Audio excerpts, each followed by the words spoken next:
Innovation Global Olympic Mathematics YouTube channel မှာကြိုဆိုပါရစေ။ဒီကနေ့မှာဒီချက်က primary 3 logical thinking မှာပါတဲ့ဥစ္စာတွေကိုအပိုင်းလေးတွေခွဲပြီးတော့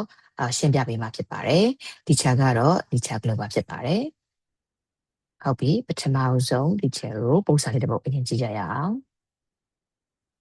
Part 1ဒီမှာပေးထားတဲ့ပုံစံလေးရှိပေါ့နော် The age of Samuel 6 years later is equal to the age of Joseph 4 years ago. Given that Samuel is 12 years old now, how old is Joseph now? ဒီမှာဆိုရင် Samuel ကလွန်ခဲ့တဲ့6နှစ်နောက်6နှစ်ပေါ့နော်နောက်6နှစ်မှာ Samuel ရဲ့အသက်က is equal to the age of Joseph 4 years ago တဲ့လွန်ခဲ့တဲ့4နှစ်ကဂျိုးဆက်ရဲ့အသက်နဲ့အတူတူပဲလို့ပြောထားတယ်။ဒီမှာဆိုရင်ဆင်မြွေရဲ့အသက်ကနောက်6နှစ်ဖြစ်လာမယ်အသက်ကဂျိုးဆက်ရဲ့ဟိုလွန်ခဲ့တဲ့နှစ်က4နှစ်ကအသက်နဲ့ညီတယ်လို့ပြောထားတဲ့အတွက်ဒီမှာဆိုရင်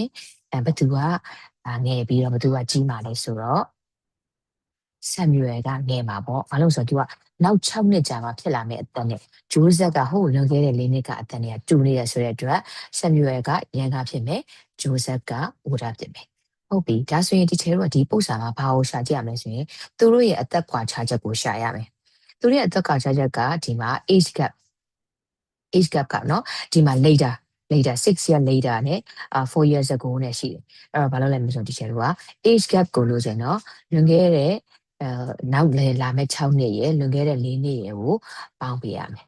ပေါင်းပြီးတော့ပေါင်းပေးလိုက်တော့ဘယ်လောက်ဆိုလို့ဆိုရင်6နှစ်ရယ်4နှစ်ရယ်ပေါင်းလိုက်တော့10နှစ်ရတယ်ဒါဆိုသူတို့ age gap က10နှစ်ဖြစ်သွားပြီဟုတ်ပြီပြီးလို့ရှိရင်ဒါဆိုရင်ဒီမှာဘယ်သူကကြီးရလဲဆိုရင်ဂျိုးဆက်ကကြီးတယ်လို့ပြောတယ်ဆမ်မြွေကယခုအသက်ကဘယ်လောက်ရှိနေလဲဆိုရင်12နှစ်ဖြစ်နေပြီဒါဆိုရင်ဂျိုးဆက်ရဲ့အသက်ကိုလို့ဆိုရင်သူတို့ရဲ့အသက်ကွာခြားမှုက10နှစ်ဖြစ်တယ်လို့ပြောရတဲ့အတွက်ဂျိုးဆက်ကဆမ်မြွေရဲ့10နှစ်ပိုကြီးမှာပေါ့အဲဆိုရင်ဒီချက်တော့ဘာလုပ်လိုက်မလို့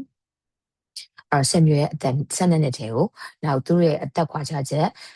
10နှစ်ကိုထည့်လိုက်တဲ့အခါမှာ22 years ဆိုပြီးတော့ဂျိုးဆက်ရဲ့အသက်ကိုရတယ်ပေါ့နော်ဒီမှာအလွယ်မှတ်မယ်ဆိုရင်ဒီချေတို့က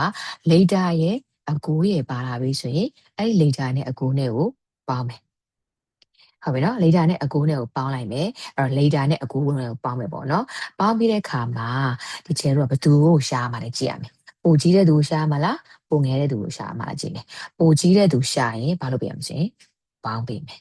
အဲ့တော့ငယ်တဲ့သူပေးထားပြီးတော့ကြီးတဲ့သူရှာတော့ပေါင်းပေးမယ်တကယ်လို့ကြီးတဲ့သူပေးထားပြီးတော့ငယ်တဲ့သူရှာခိုင်းရင်တော့လုပ်ပေးမှာပေါ့ဟုတ်ပြီနော်အဲ့ဆိုရင်ဒီပုံစံရဲ့ answer က22ဖြစ်တယ်